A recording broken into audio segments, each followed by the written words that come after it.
Ross Hawkins, BBC News. Once it was just an election promise, now it's happening. Bangladesh's governing Awami League has set up a war crimes tribunal in Dhaka. Back in 1971, Bangladesh was fighting the Pakistanis in its war of independence. The fighting was brutal and thousands of Bangladeshis were killed by Pakistani forces. Millions were also forced to flee to neighbouring India. But there are accusations the Pakistani forces weren't acting alone and that Bangladeshi collaborators took part in carrying out the war crimes. 39 years later, and the government set up the tribunal. Evidence is currently being gathered for trials.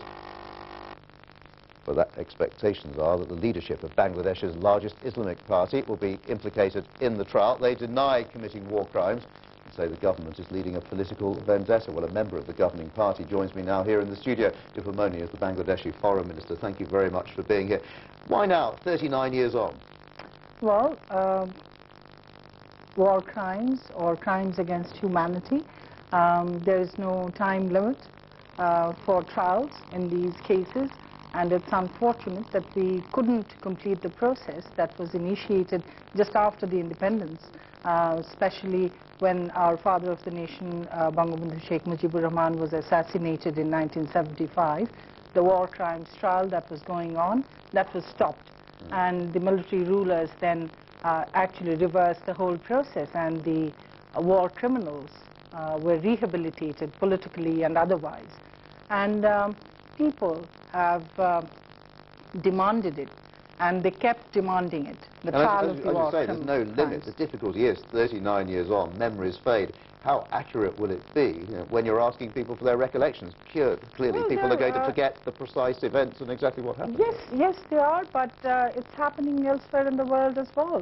Whatever you say, however you explain it, it's going to look a bit like a political vendetta. At least that's what the opposition is saying. That's what Jamaat-e-Islami is saying, of course, the largest Islamic party. It's going to look as though you're pursuing them, suggesting that members of that party were collaborators. You see, this was one of our main election pledges, and we have received tremendous support, overwhelming support from the people in the last elections in December 2008.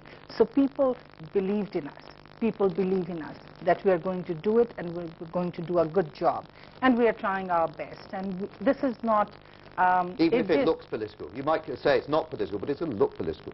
Well, this is a political war crimes and all these crimes. But these a political vendetta? Not political vendetta in no way, because you see, we are trying to heal the wound. We are not trying to create new wounds. And as a responsible political party, which has been there for the last 60 years, and which led the War of Independence, we are not here. We haven't come to office to divide the nation. We have come to unite the whole nation, and it's all about justice. And there will be nothing done in camera. Everything will be public.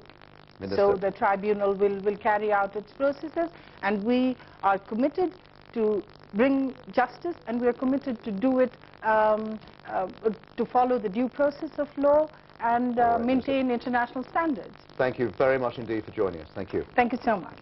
Well, we want to hear what you think, so do get in touch with the team at The Hub. Perhaps you've got a view on that last story. We have our own website, of course, bbc.com/The Hub, and there you can watch some of our programme highlights.